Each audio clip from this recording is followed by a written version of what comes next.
Steam rises from the marble. The water is perfectly tempered, a final, shallow comfort in a room thick with the silence of an impending death.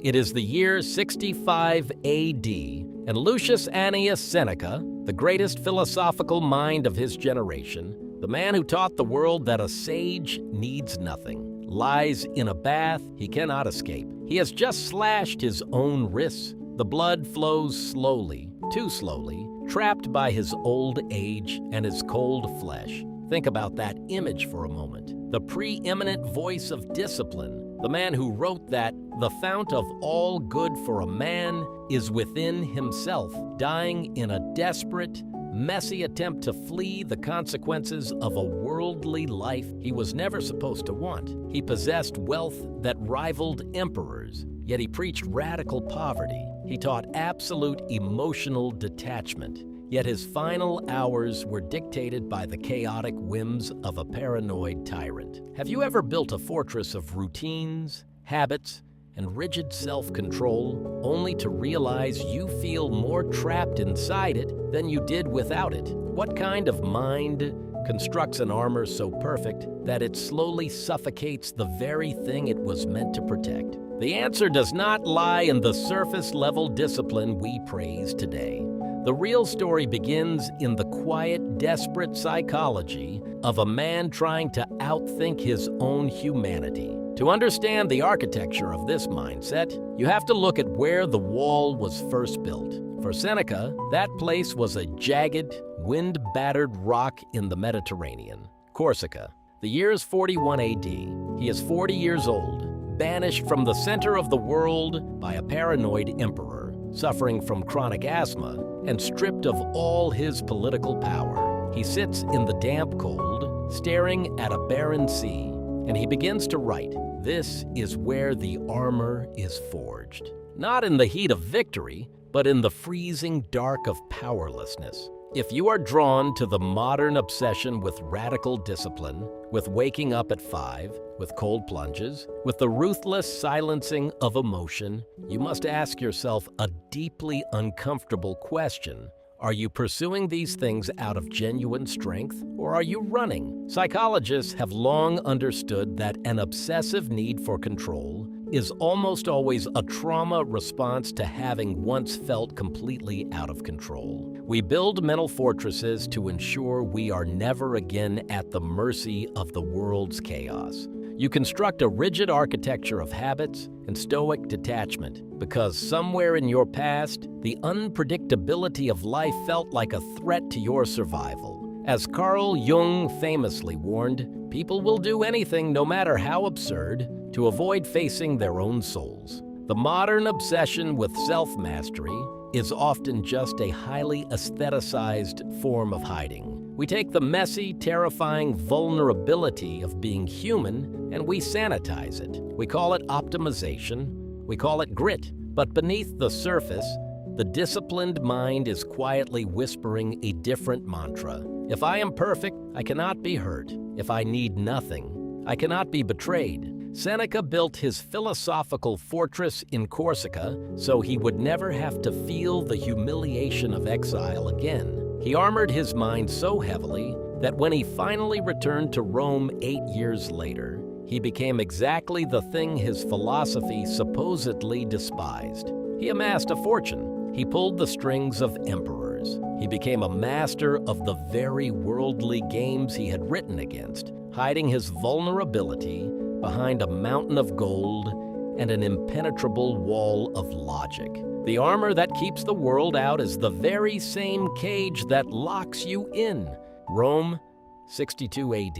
The air in the imperial palace is heavy with incense and unspoken threat. Seneca sits across from his former student, Emperor Nero. For years, Seneca has been the architect of the empire. The quiet power behind a throne he pretended not to want. But now the madness is becoming too much. The paranoia is thick enough to choke on. So Seneca does what any good Stoic would do. He asks to leave. He offers to give back every ounce of his staggering wealth. He pleads for the simple, detached life he had spent decades writing about. Nero looks at him. He smiles, and he says no. Here is where everything becomes interesting. The man who taught the world that freedom is a purely internal state, that a sage can be perfectly happy even on a torture rack, finds himself entirely paralyzed by a simple refusal. His meticulously crafted detachment has made him indispensable to a madman. He is trapped by the very success his discipline built. This is the turning point for anyone who overinvests in the armor of control. You build the wall to protect yourself from the unpredictability of others, but eventually,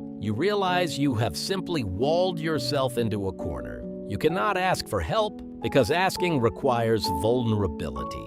You cannot change course because changing course would mean admitting the wall was a mistake. Friedrich Nietzsche once looked at this kind of rigid self-preservation and saw not strength, but a quiet, tragic death. He warned against those who build their characters like fortresses, noting that such petrification is merely a defense against the pain of living. The tree that grows too hard against the wind, Nietzsche observed, will eventually snap.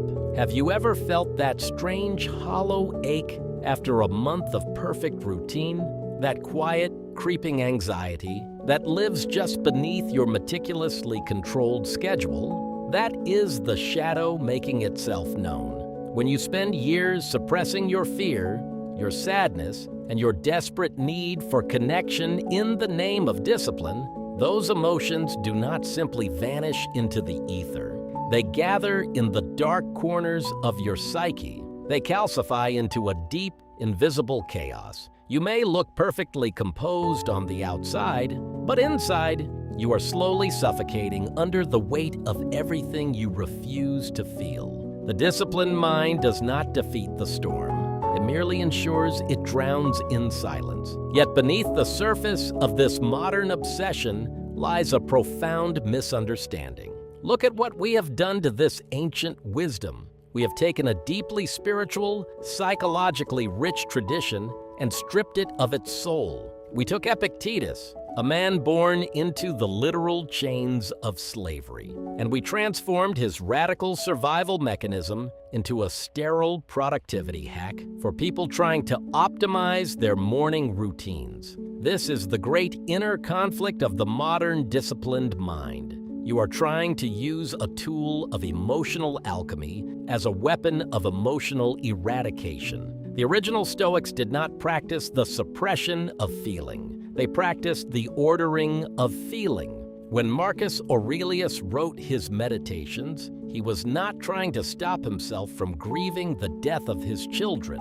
He was trying to prevent that grief from curdling into a bitter rage that would make him an unjust emperor. There is a vast existential difference between allowing yourself to feel deeply and allowing your feelings to dictate your actions. As the psychiatrist Viktor Frankl observed from the horrors of the concentration camps, the ultimate human freedom is the ability to choose one's attitude in any given set of circumstances. But Frankl never advocated for numbness. He advocated for meaning, and meaning requires vulnerability. It requires allowing the world to break your heart and then choosing what to do with the pieces. You are currently caught in a war between your desire for absolute safety and your biological need to be fully alive. You want the crown of the sovereign without the terrifying weight of actually wearing it. You want to master the storm, but you refuse to step out into the rain. True sovereignty is not the conquest of human nature. It is the terrifying surrender to it. The steam is fading now. The water in the bath is cooling, tinged with the faint crimson of a life slipping away. Seneca's friends are weeping around him, but the old philosopher is dictating his final thoughts to a scribe, desperately trying to maintain his philosophical composure to the very last breath. Yet his body refuses to cooperate. The flesh, the messy, undeniable human flesh he spent 80 years trying to transcend, demands its due. The shadow always claims its debt. He spent a lifetime writing about how to die, but when the moment arrived, it was agonizingly slow, painfully physical, and entirely out of his control. This is the true legacy of the Stoic's shadow.